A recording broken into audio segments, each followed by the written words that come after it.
joining us here at the Self-Storage Investment Club. We're the nation's fastest growing self-storage investment club that's providing education and knowledge and resources and also connections to people in the self-storage industry. We have several individuals that are part of the club that have actually partnered with one another to complete deals, which is amazing because we've only been here for I think we're going on our fifth month. We just started in February, and we've had some great headliners, some great folks to come and share their experience in storage. We've had some of the best lenders and lawyers, title reps, marketeers come here and speak and give us education on how we could better run or manage our facilities or things that we can do to increase value or find money to purchase facilities. So with that being said, I think someone is on mute. Can you mute yourself? I'm hearing some background noise. So with that being said, as it relates to raising money, we have an awesome event coming up on July the 30th. So Thursday, July 30th, starting at 10 o'clock a.m. Pacific, 12 noon Central, and 1 p.m. Eastern. We have Fernando Angelucci. He's from Self-Storage Syndicated Equities, and he is one of the leaders as it comes to putting together syndications and partnerships and raising equity to purchase storages. So he's gonna bless us, and we're gonna have a 3-hour long workshop where he's gonna go through different ways that you can raise equity, whether it's syndications or starting funds, joint ventures, finding capital partners. It's going to be a wealth of information. So I encourage you guys all to attend. This is something that is completely free. So you really can't beat that. And for the information that he's going to be sharing during this time period, there's other groups out there that, I mean, they're charging people upwards of $30,000 to $40,000 for various masterminds to learn how to raise capital. And Fernando's going to come and he's going to tell us that and teach us that for free. So, it's good to know people. It's good to have connections in the industry where, I can call on folks and, have them come and bless us with their knowledge. Also, if you guys buy in Southern California, let me share my screen here. We just put up a new listing in California that is it's a first that I've seen within the past 5 years, because over the past 5 years it's been very rare to find a self-storage in Southern California that's of institutional quality being sold at a 6% actual cap rate. So we have this facility here in San Diego County, a city called Valley Center, which is right next door to Escondido. Have it for sale for $5,250,000, which is a 6% cap rate on actual numbers. So that's not pro forma, that's not after raising rents. The going in cap rate based off of the current revenue and expenses is at a 6% cap rate, which that's something that I personally have not seen since before COVID. For those of you guys that know about the Southern California storage market, typically the deals that we sell in Southern California, the going in cap rate is below 5%, 4% to 5%, depending on the market, depending on where it is that the property is located.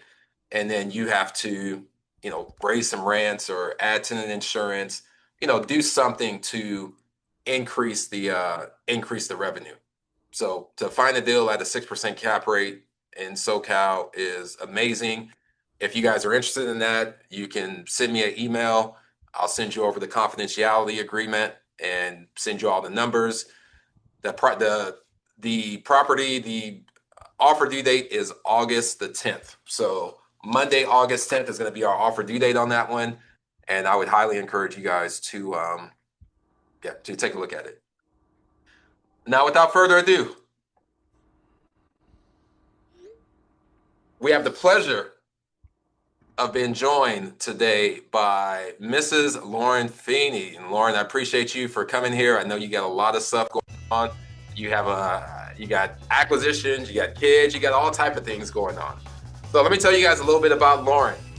So Lauren Feeney leads existing acquisitions at Trojan Storage, where she has spent nearly 8 years alongside the company during a period of significant expansion from 15 facilities up to nearly 60 facilities. She began her career in marketing and then transitioned into revenue management, pricing analysis, and ultimately moved into acquisitions, giving her a unique perspective on the business from the lens of both operations and also from investments.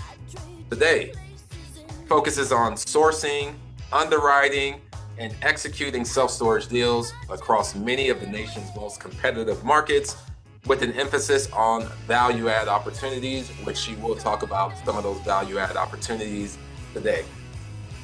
She has a particular interest in REIT benchmarking, shifting market rents, and what drives and evolves the industry. Above all, she enjoys building relationships and exchanging ideas with brokers, especially her favorite broker, Brandon Robinson of Calvary Realty. She also likes to connect with owners, operators, and fellow acquisitions professionals to better understand the perspectives that's shaping the market. Lauren is based in Los Angeles, where she lives with her husband, daughter, and dog. Everyone, please welcome to the Investment Club, Lauren Feeney. Hi, guys. Give you a bomb, Lauren. You get a bomb. You get a Funk Master Flex bomb. The sound effects are great. You're like a radio DJ. I love it. So funny. Having too much fun over there, pushing your buttons. I know, man. It is fun. Thank you for the intro, and thanks for people tuning in. No problem. Appreciate you joining us. You got a lot going on. I mean, not only are you doing acquisitions at Trojan, but you newly married at what, 2 years ago, 3 years? How long has it been? Four. Oh, I'm wow. becoming an old maid. And it's funny because I started at Trojan in like 2015. It was my first job out of college, and your name was always around the office. Like, we all knew who you were. But I think when I started in acquisitions like 4-ish years ago, I think you were one of the first calls I made. Like, so you were one of the first brokers. It was you and Chris Chan, I think, that started calling me, because I think Chris was, weren't you Chris guys? was the OG, yeah. Yeah, no, that's cool. So no, you got that. You also recently new mother, about a year. Is that right? Yeah, last September. Yeah. Crazy. I'm not good with the whole month thing. I'm always like 8.5 months, 9 months, round up. I know, right? And then you got to sit here and calculate, okay, how much is 19 months in years? No, it stops after a year for me. Right. But hey, no, I appreciate you joining us, and I appreciate you giving us a little bit of insight on how you underwrite things at Trojan Storage. You guys are up to, what is it, 59, 58 deals, and then a couple more that you got in the pipeline to build and buy. Yeah, so a good chunk of those are third-party managed, but our owned sites have grown to almost 40. And then we have, let me know if I have any sound issues, by the way. Okay. But we have a good handful in our pipeline, mostly developing in Southern California, greater LA regions, very dense markets. But we have 2 opening actually this summer, developments that in LA, it's a very long entitlement. So yes, probably 4 years on average for us. So those are opening in Oxnard, and we have one in Arleta and Sylmar that should be right behind. So. Yeah, I've been following the Oxnard because your construction guy posts on LinkedIn. He's very active posting the updates. So yeah, it's cool to see the drone shots. Right. Cool. All right, well, let's get into it. And hey, guys, just to let you know, so I have a couple questions that I'm going to ask Lauren, and then we're going to open it up to audience questions. After we open it up to audience questions, Lauren is actually going to take us behind the scenes a little bit and show us how she would underwrite a deal that I sent over to her. And she has some really cool things that she's doing with AI, and she's using some AI to actually help speed up her underwriting process.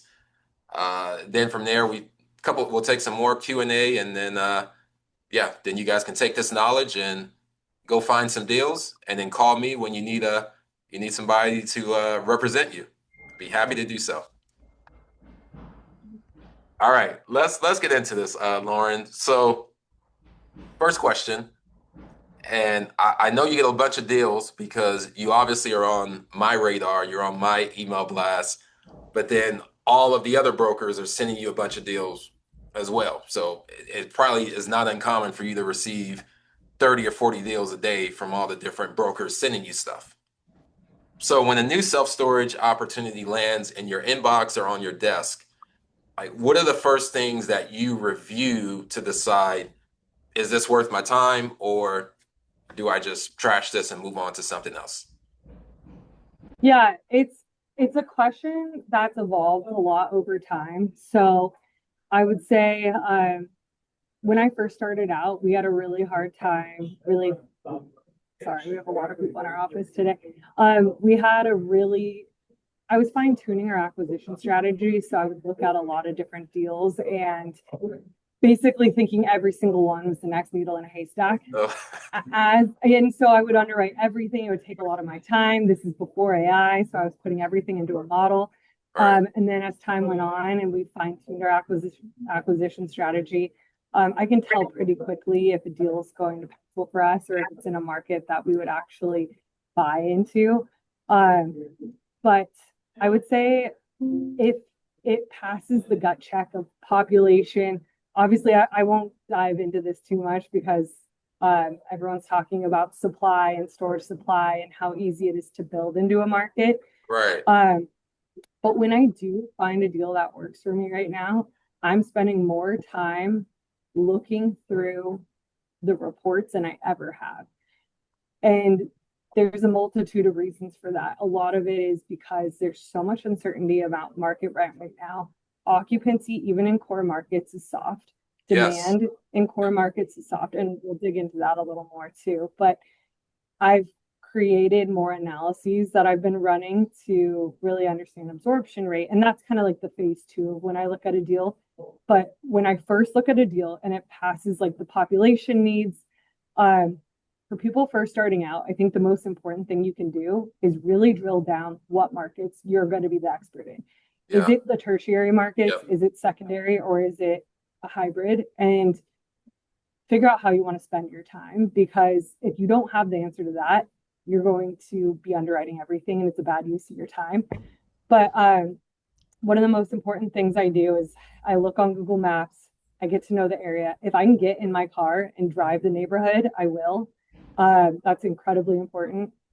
I look at how far, if I don't know the city, I look how far it is from an airport, major Yep. airport. Yep. I look how far it is from the major. So let's give an example of like Aurora, Colorado has been very hot in acquisitions right now.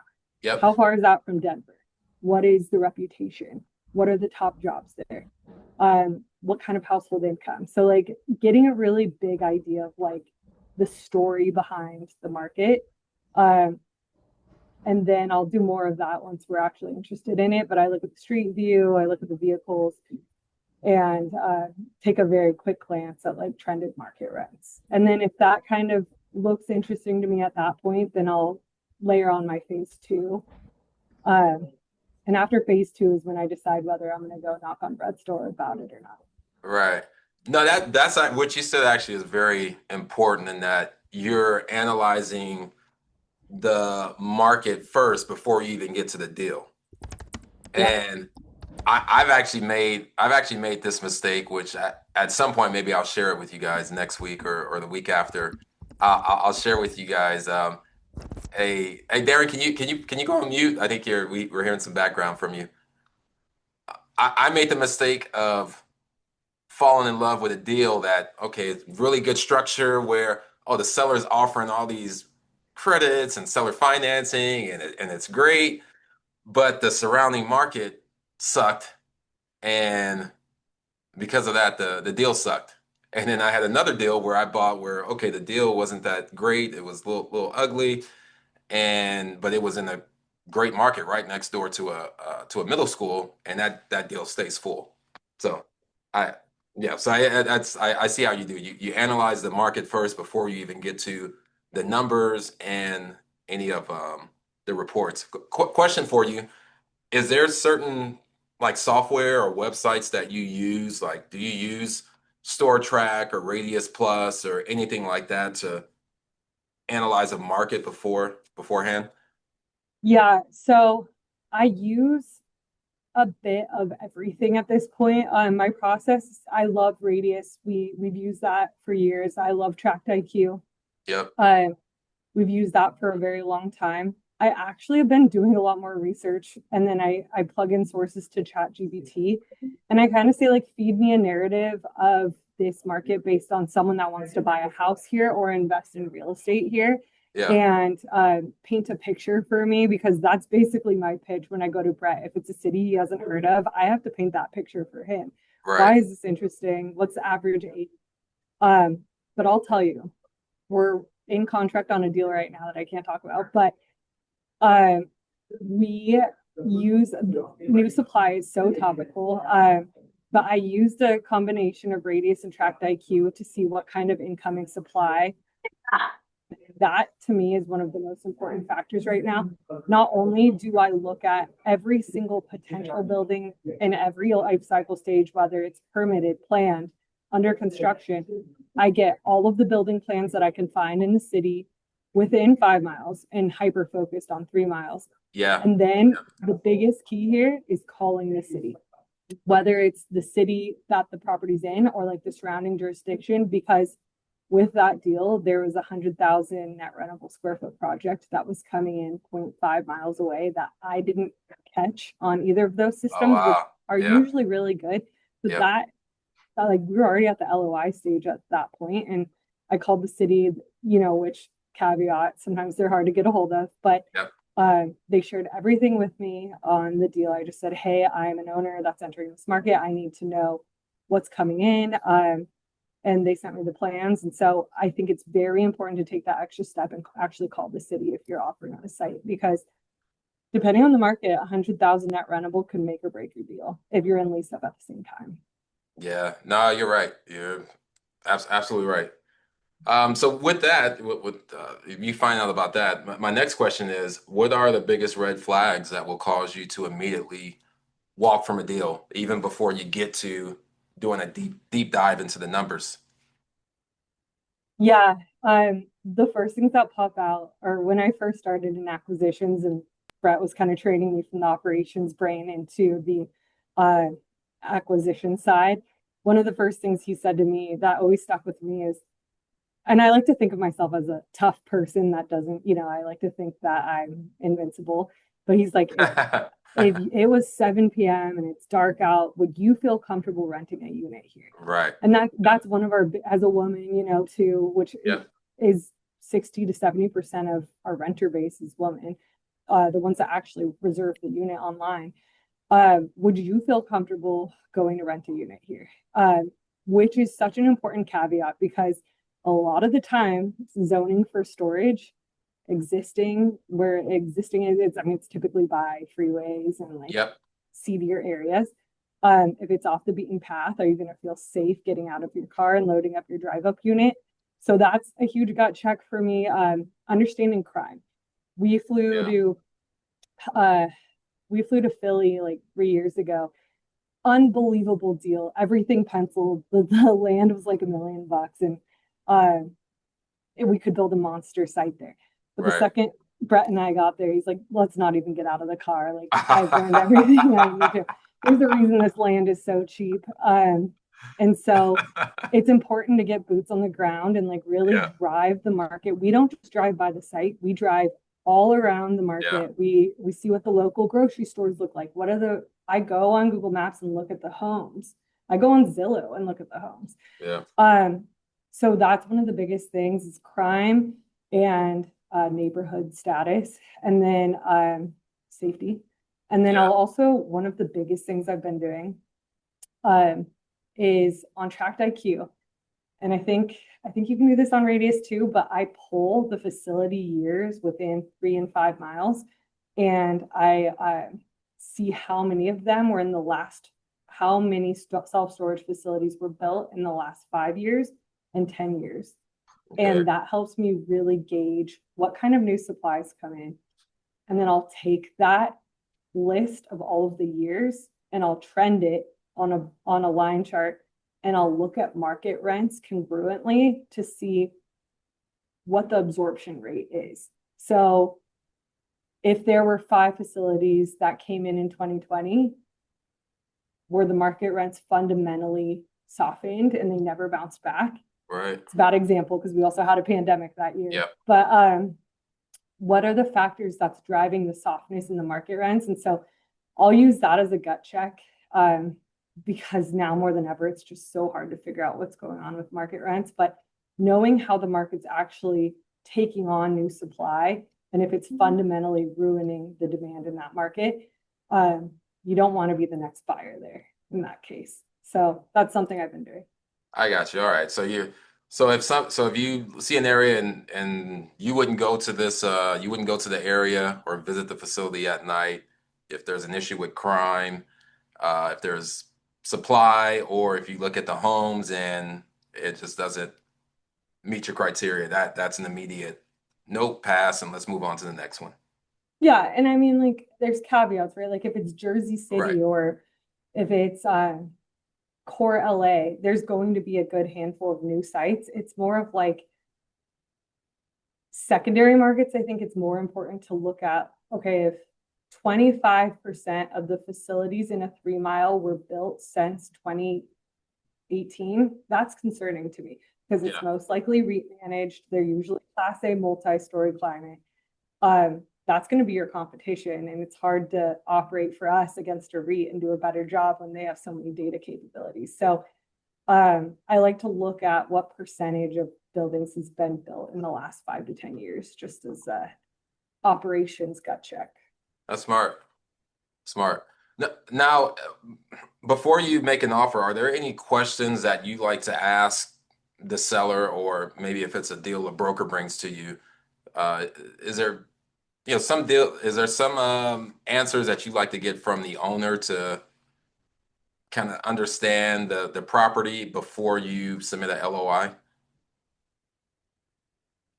Yeah, I mean, I wouldn't ask the owner this directly, but one of the biggest things is motivation. Yeah. Um, if it's a group that's our size and has a similar caliber of acquisition strategy to us, why would they want to offload a deal that is interesting to us? And that usually tells you a lot of what you need to know. It's if it's a internal financial issue, that's one thing, it's not going to make me look at the deal differently. But if it's, hey, we just don't like this market or it's really hard for us to operate in, then it becomes how would we overcome that issue? So motivation is very important. Yeah. Obvious one is CapEx. So Yeah. what was the age of the roofs? What kind of CapEx if they've only owned the site for 5 years and it's a 1985 build, what have they done in the last 5 years to Yeah. enhance the site so that we can get sharper on our CapEx numbers? One of the biggest lessons that Brett's taught me is when you go do site visits, just like when you visit your own facilities, you learn the most by talking to the site staff. Yeah. So Yep. if they're aware of the sale and you're obviously doing it through a broker, ask the site staff, like, if you had an unlimited budget, what would you do here to make it better? And you'll hear things like, the doors don't really shut, or we have Yeah. a lot of break-ins in this building. And those little tidbits really like help you shape the true issues with the site. So that's probably one of the biggest things I've learned. Okay, cool. So motivation and CapEx, probably the biggest answers that you want to get from the seller prior to submitting an offer. Yeah. And just like boots on the ground site intel. Right. Okay. Cool. Now, so once you have all that, now I'm going to I'm going to have you share your screen, uh, so that way you can walk us through, how you would underwrite a deal and prepare an offer. And there's a property that I sent to you. It's one that I have for sale in Monrovia, but you're gonna run it and analyze it as though it is a fee simple deal that you're looking to buy with the land and also with the business. So let's see. You should be, if you go down and look at that arrow and click share, it should prompt me to allow you to share. I just sent a There you go. request. All right, I just allowed it. Okay, cool.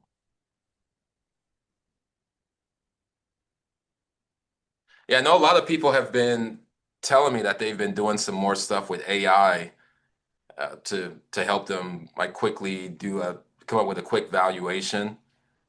And there's some folks that they even have some websites or some software where they can put in, I guess, put in an address or put in some numbers, and then it would spit out some form of a valuation for them. Yeah, it's crazy. Yeah. I feel like I'm at like the tip of the iceberg with like what you can do, but I'll show you some cool stuff today and we can touch base offline if you want to see even more stuff that I've been working on. Let me see, sorry. You should be able to share your screen now. Okay. There you go. Okay, so what I'm gonna do, I'm not gonna share my whole model because it's proprietary, so I'm just gonna show like some of the things that I would input. And we can go from there. But as I'm going, feel free to ask questions because this is something I do every day now, and I probably underwrite an average of 4 to 5 deals a day, and this has cut my time down probably by 70% because I'll run Claude in the background while I'm understanding a deal. So I'm going to show you how I understand qualitative and quantitative aspects from Claude. So just to caveat, this does not alleviate any time I spend on the actual deal. I know the deal in and out before I present it internally, but this just helps me with manual entry and understanding the market that I'm buying into. So everyone has a different variation of their operations and how they look at expenses. So we're looking at, this is the revenue line and these are the expenses and this is the NOI. One very quick way that I use AI, I specifically use Claude, is I drop in, so just so everyone knows, Brandon sent me this spreadsheet. So every deal is going to have a different variation of what qualifies as their deal room. And so this is like a financial sheet. In this instance, we'll be looking at 2025 because these are projections. So what I'm going to do, and this is the financing and returns tab. So what I'm going to do is I'm going to go into Claude, my AI extension, and I'm just going to say input, and I'll get into my skills in a second. The skills that I save for this so that I don't have to like teach it every time, but that'll come next. So input the 2025 financials for this deal on the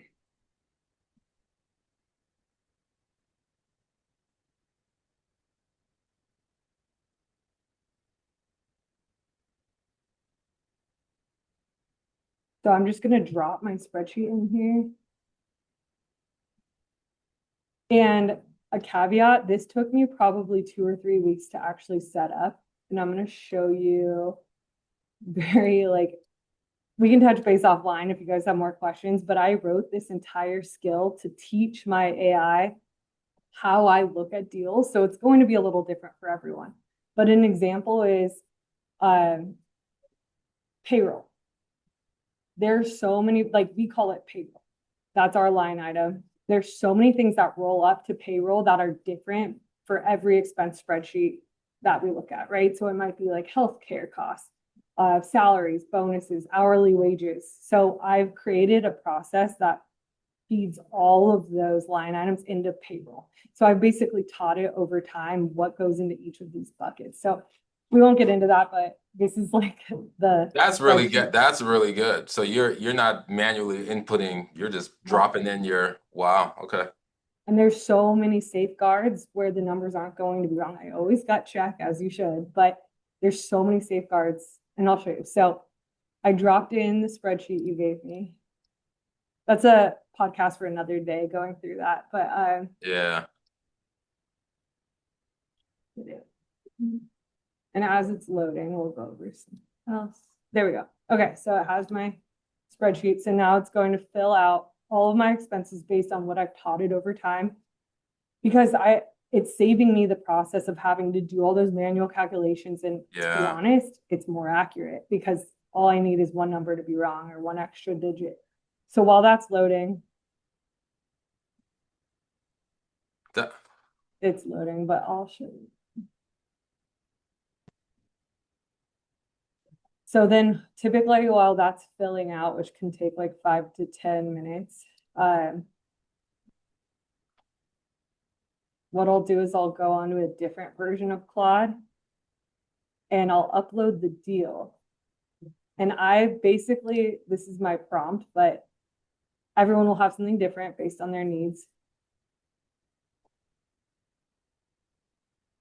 So I say something along the lines of like, use my uploaded reports to present this info in an investment memo as if it was the CEO of Blackstone. So what are the core components of this deal? And these are the things I'm looking for. Who is the broker that sent it to me? Give me a little high level blurb of the deal. Where is it located? How far is it from airports? I care about the net rentable. Another important thing is if there's ancillary square feet, like RV or lockers, separate that out from true storage. And I have it create this investment memo for me that I read over. And then as I'm reading the OM, I gut check it.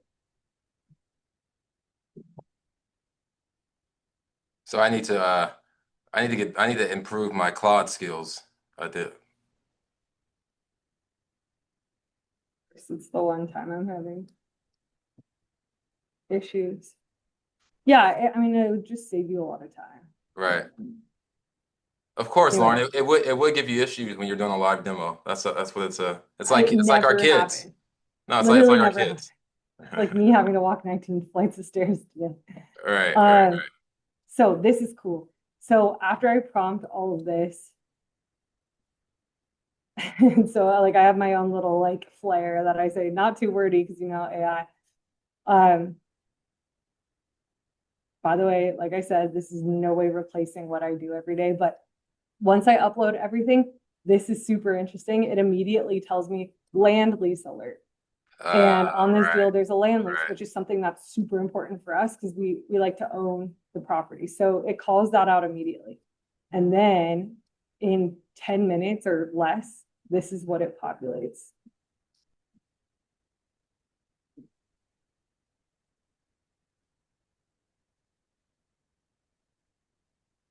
So it basically breaks down and digests. Also, there's some deal rooms where you get 15 spreadsheets or you get financials, management reports. This basically summarizes all of those. And then I go through them manually to gut check. But Brendan Robinson, this is all of his info. This is all based on what I wanted it to tell me, but it's a 35-year-old site, family operated, very interesting. It's leased land in San Gabriel Valley, which is close to downtown LA. So it gives me all of that information. It gives me the traffic count and what street it's on. So it's pulling a lot of this from your OMs, which are great, by the way. Thank you. And then, yeah, I like the videos, I gotta say. And I actually do watch them. And then it tells me like the breakdown of the unit mix, the average unit size, massive amount of information, the unit mix, and then operational notes. So this is important. There's no tenant insurance program. So there's a revenue optimizer right there. There's no online payments. There's no management software. So I would gut check those things. But then let's get a lay of the land. What are we working with? So major employers are Trader Joe's, City of Monrovia, a lot of renter households. That's something we look at too, ownership of homes. So this Lauren, I had a question for you. Do you see there's more demand in where there's more renters in the 3-mile radius or more homeowners? What's your take on that? On this deal or in general? Just in general, or does it matter? I like to see more renters because they move. We did like an investor presentation recently, or we were getting data for it. And Uh-huh. our chief investment officer posted something that was like, it's renters are 3 times more likely to move than homeowners. And so with Right. moving comes higher demand. So you're just gonna have more migration in like cities like LA. Then we have like a deal in South Elgin, Illinois, that it's like 60% homeowners or higher. And so you're just gonna have like more fluidity, less like up and downs and seasonality in the summer. It's just more steady Eddie. I got you. All right, I'm trying to get Is this. your client, is it not like in my spreadsheet? Do I need to send it to you in a different format? No, it is. It's just, I think it's because it was saved to my desktop. There we go. Okay, so then I'll show you. Yeah, So there we go. Now it's just because I had to pull it. I got you. I got you. So hey, while this is loading, guys, anyone have any questions for Lauren on what she's shared so far?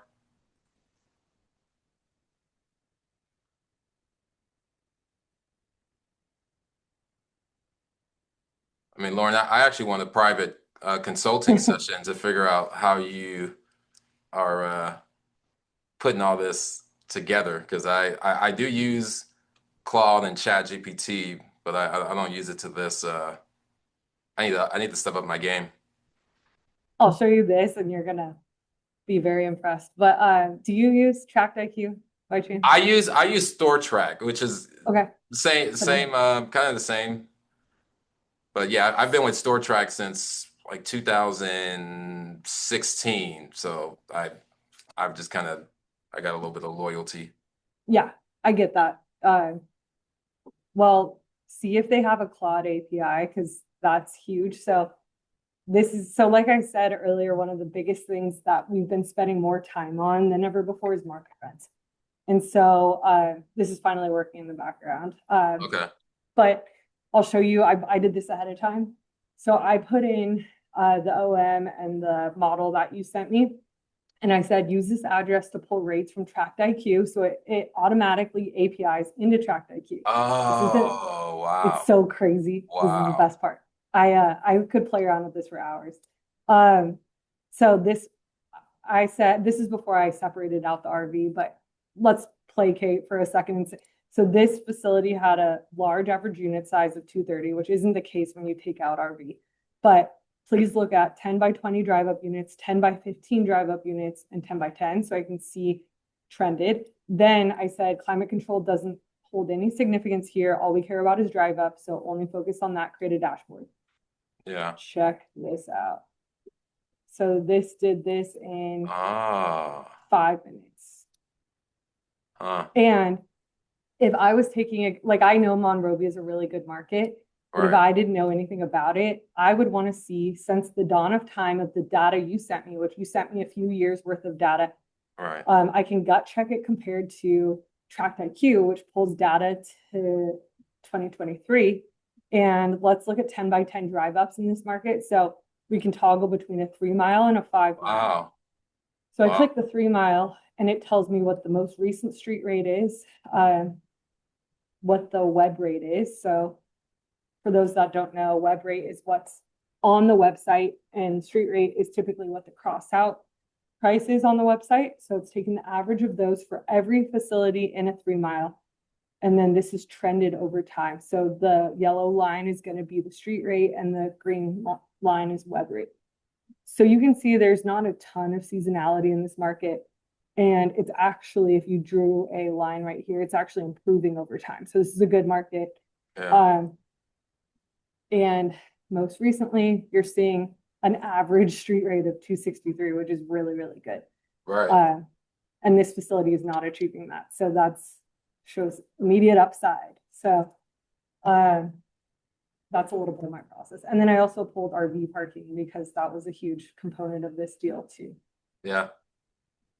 And that took me 5 minutes. Yeah, that's great. As opposed to having some assistant just put it together or you put it together yourself with using PowerPoint or Excel. And Yeah, no, then that's going back to our spreadsheet here, um, it inputted everything, anything that it might have Ah, questions on. So let's look at one of these. So admin expenses. I'll show you what it put in there. So this is based on my definition. So people might have variations, but office expenses, auto, dues, freight, printing, taxes and licenses, telephone, and internet. So it put all of those and added them up for 21,000. And then you can see my total OpEx is 291. And then let's look at the spreadsheet that you sent me. We have total expenses are 291, and then our NOI is 541,482. Bam, right there. So that just yeah, saved me 20 yeah. minutes of like having to do that. And if it has questions based on my inputs, it highlights it yellow. So like security here was really high. So Yeah. it called that out for me. So that's just like one little time savings that. Does it, a question, does it call out stuff when when the expense shows a little bit less than normal? Like for example, sometimes I sell deals where, or and other brokers do too, where the owner manages it themselves, so they may not have a payroll expense in their P&L. Will this call out, hey, the management expense is only 20,000, which is significantly less than uh, what it should be for a property of this size? Yeah, so you can set it up to not on the model itself, but I would actually do that on the Claude desktop here. When I have Hmm. it create an investor memo, like I would prompt it to call out any, basically you could set a perimeter, say management fees are usually, 4 to 6% of the revenue of every deal. If there's anything less or greater than that, please call that out. And so like the first thing Okay. that jumps out to me on this deal is advertising. They're spending $5,000 a year on advertising, which immediately is an optimization. But that's something I'd want to see in this investment memo. So I would say, like, if you ever notice very small advertising, call that out for me. But I mean, I would catch that myself. Right, right, right. That's good. I'm gonna go to there's a couple questions that were in the chat. So HP is asking, yeah, she's asking, do you offer your services separately? What do you mean by that, Like HP? teaching. She probably wants to see if you do some coach. Are you asking about coaching or some type of consulting? Or you can put it in the chat in specific what you're asking. Everett is also asking, in regards to AI tools, how does Claude compare to Cactus? Have you ever used Cactus, Lauren? I've demoed it twice. Okay. I'm super familiar with the product.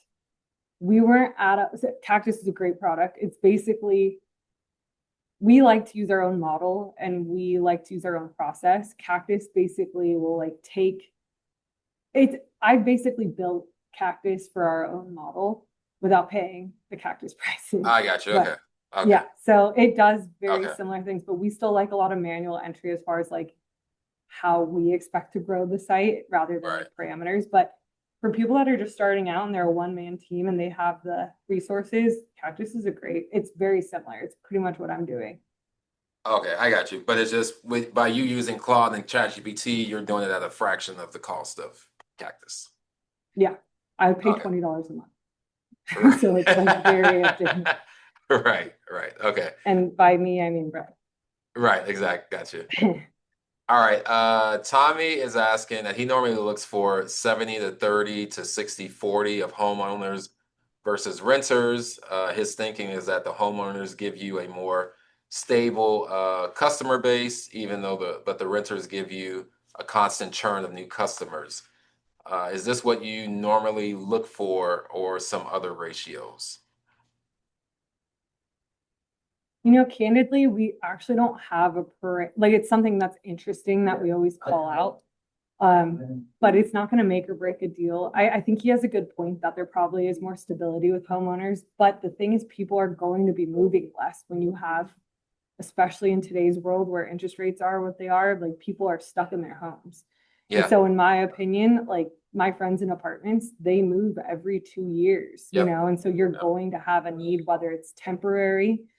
And it also depends on occupancy levels. If your site's 92% full, you don't mind someone staying for 3 or 4 months and then replacing them. So I think it depends on the market, but we typically like a higher percentage of renters. That actually makes sense. That makes a lot of sense.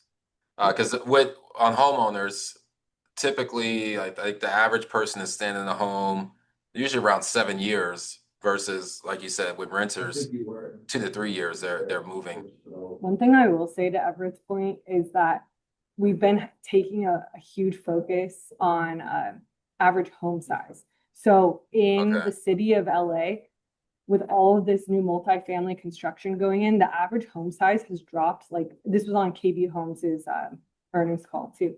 The Okay. average home size has dropped 15% in like the last 5 years, which tells me included, that I have less room to store all my stuff, including baby crap, which I'm sure any parent can relate to. But I finally after 8 years, finally rented my first free unit through Trojan. And All it's right. because there's no room, And Yeah. so with average home size shrinking, multifamily buildings creating very high density of units, people don't have a place for their belongings. So average home size is something we're taking a huge added interest in. Okay. Then one more question from the audience. Tommy is asking, do you underwrite the current value based on the expenses given from the seller or broker, or do you have a expense ratio that you normally use, like 33%, 40%? Variable by deal, but I will tell you, yeah, we like to shoot for 28 to 31%. That's on a deal that's like 70,000 net Yeah, rentable. yeah, That's usually the sweet spot, but yeah, we underwrite deals, if you're looking at a deal that's 50,000 square feet or less, you're just naturally gonna have a higher cost ratio because it's more expensive to run versus the revenue you're gonna get, which yeah, is why we typically only look at smaller sites near where we already exist so that we can scale expenses. But if I had to throw a number, I'd say 28 to 31 is pretty yeah. strong. Yeah, and I was going to mention too that you guys are usually looking at larger sites, 60, 70,000 square feet minimum. Whereas if you're buying stuff that I buy, I'm buying stuff between 10,000 to 30,000 square feet. Now my expense ratio is more like 35, 40%. Right. And we have deals like that, but then we can scale our expenses if we can share a site manager that's 5 miles away. Yeah, yeah. So, Lauren, what do you think is I appreciate you for sharing this, and I mean this is some big stuff. So yeah, I appreciate you sharing this. Yeah, Uh, of course. what do you think is the biggest mistake buyers can make before submitting an offer? Um, I think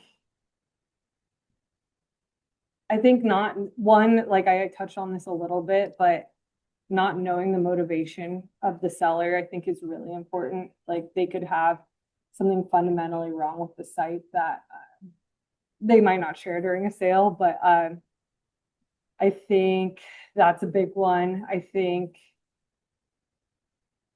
also going to the property and walking around. There's been a few times where we've done site visits and not bought a deal because we find something like about like the way the property slopes and how water runs through it and how that's going to create a massive flooding issue in certain markets as weather changes.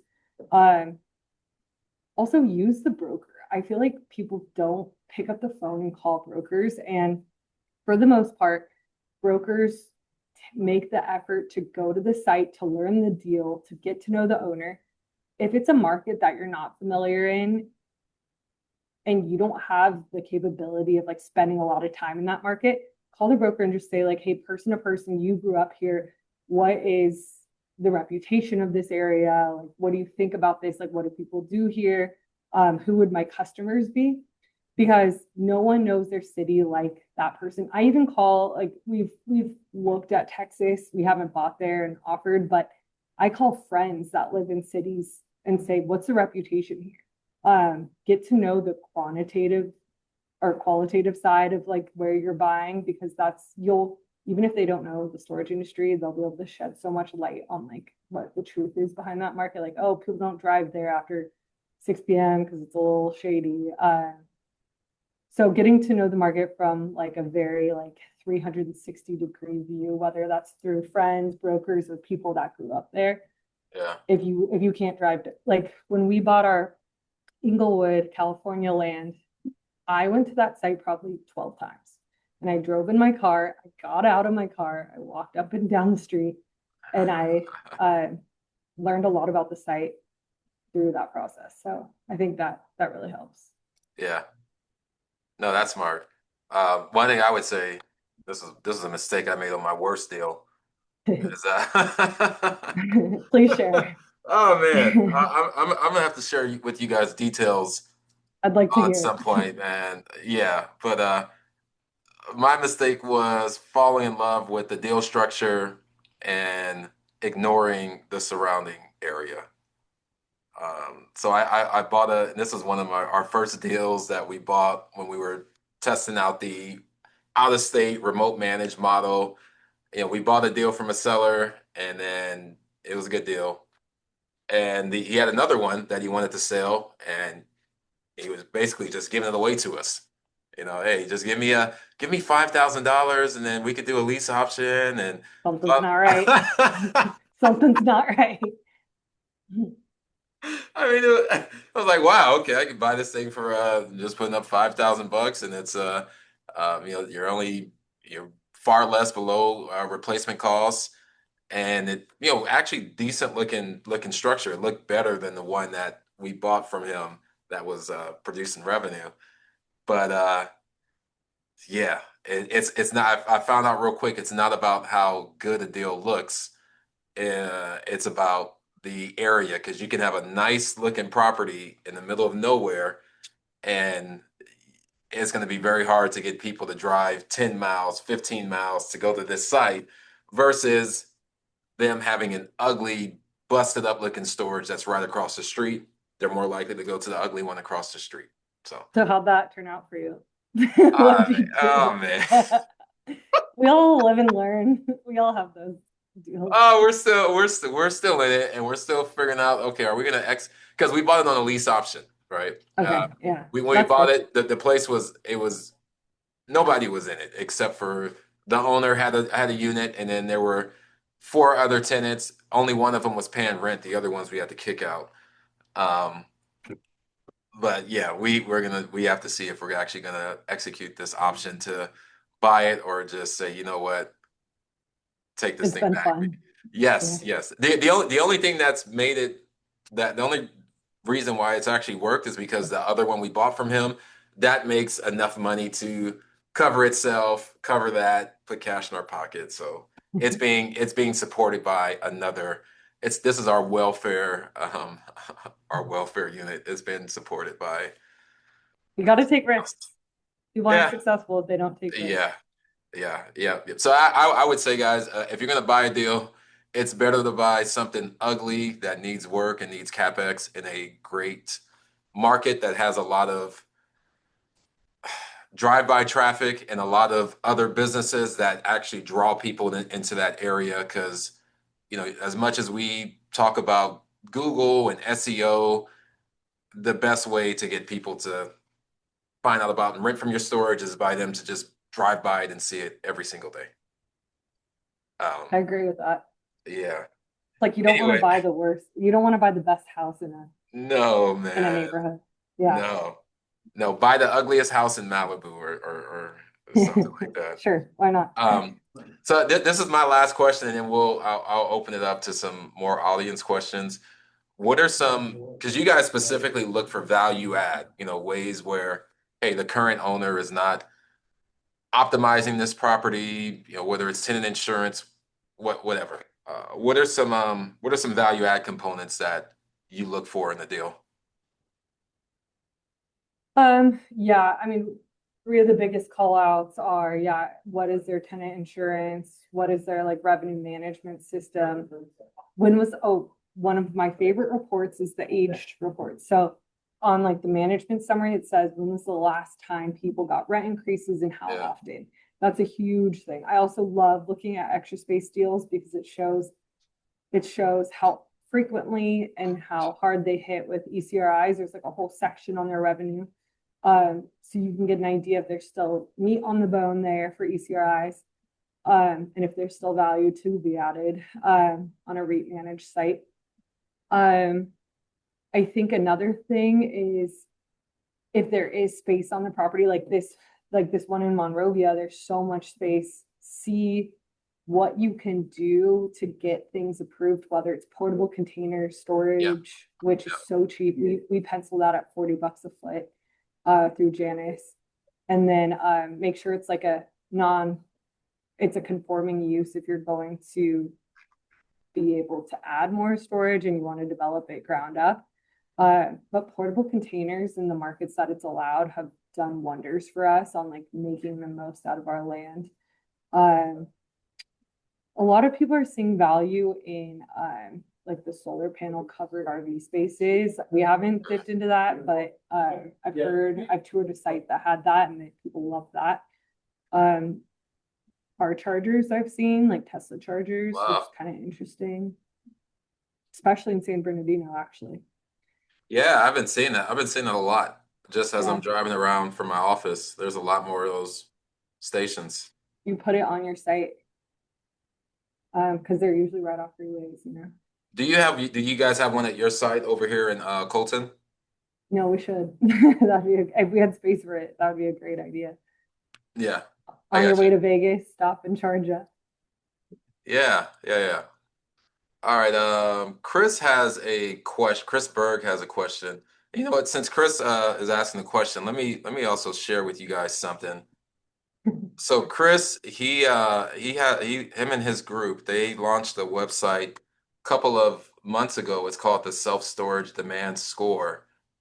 And with this, you can come in here and put in an address, uh, put Smart. in put in like a proposed building size. You know, this is if you're looking to, build or do some new construction in the area. So if I put in an address, put in a proposed project size that of something I want to build, and then I click right here, get my demand score.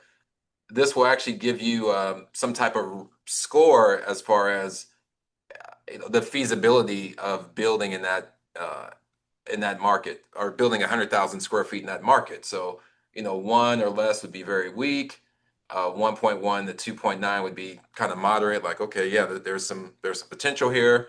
And then 3 plus would be, hey, this is a very strong market, proceed.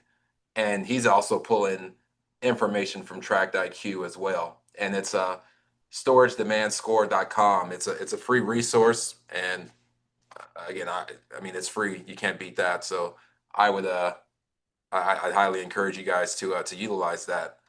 But getting to his question, he's asking for acquisitions. What are you solving for? Is it internal rate of return, cash flow? Like, what are your return metrics you're looking for in acquisitions? There's a lot of things. Like we always say, we're buyers on dollar per foot and sellers on cap rate. Because existing, it's so funny because like existing cap rate doesn't really mean anything to me.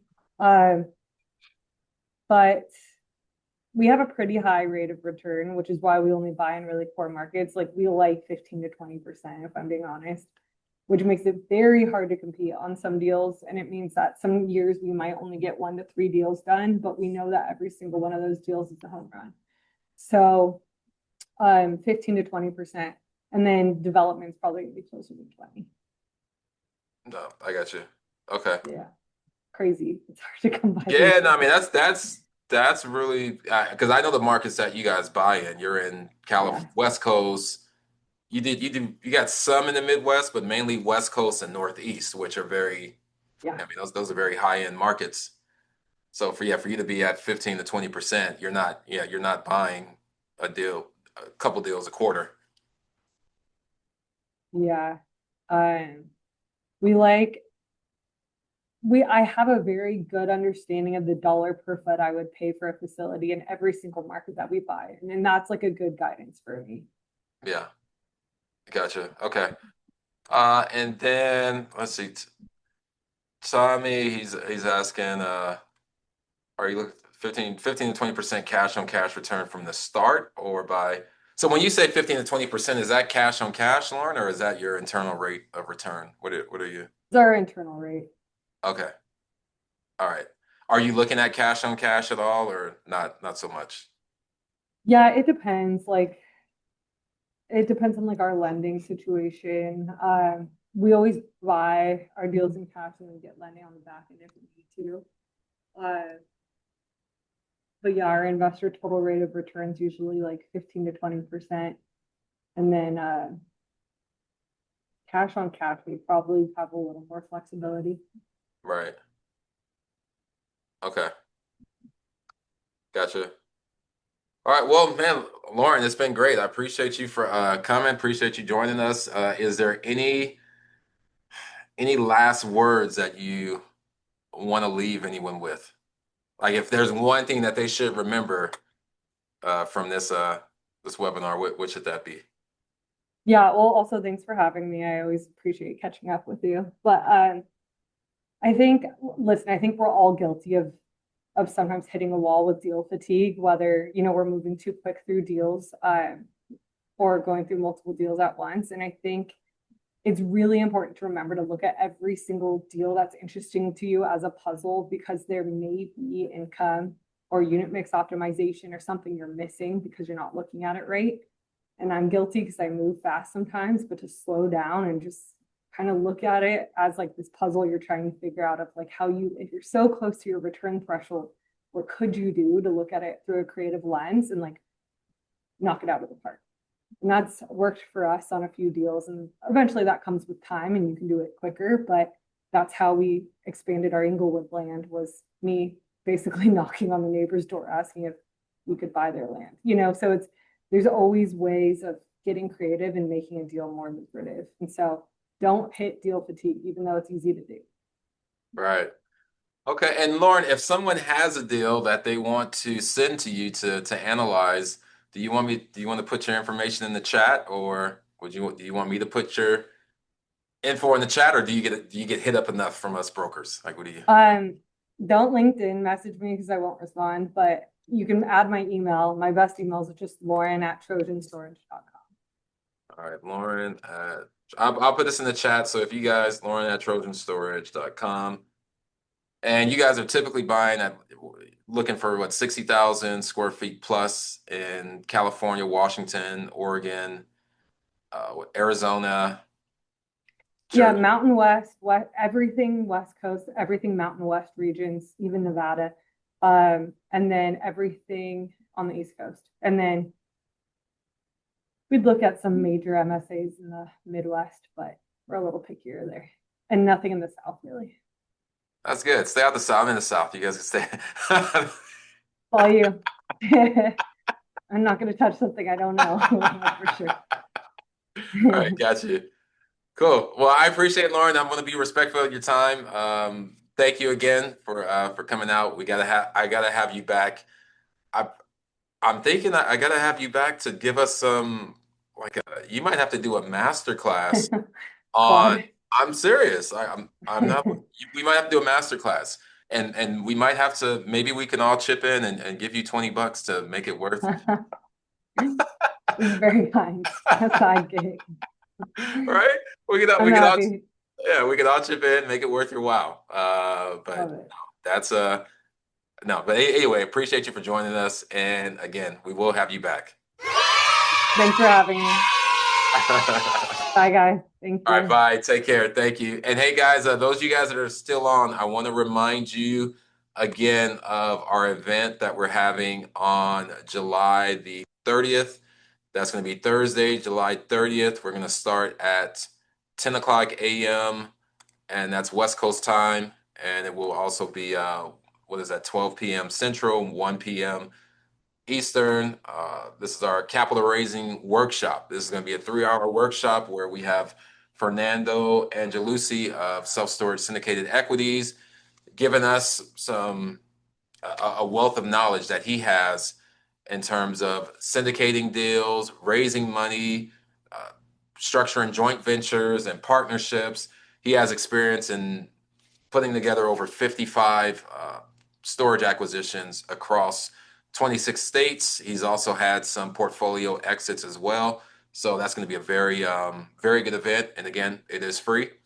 Just go to our website and register. Go to selfstorageinvestmentclub.com, event calendar, and then click right here to put in your information for the event. It will be a Zoom meeting event as well, just like our Wednesday meetings. And we'll be here again next Wednesday at 10 o'clock a.m.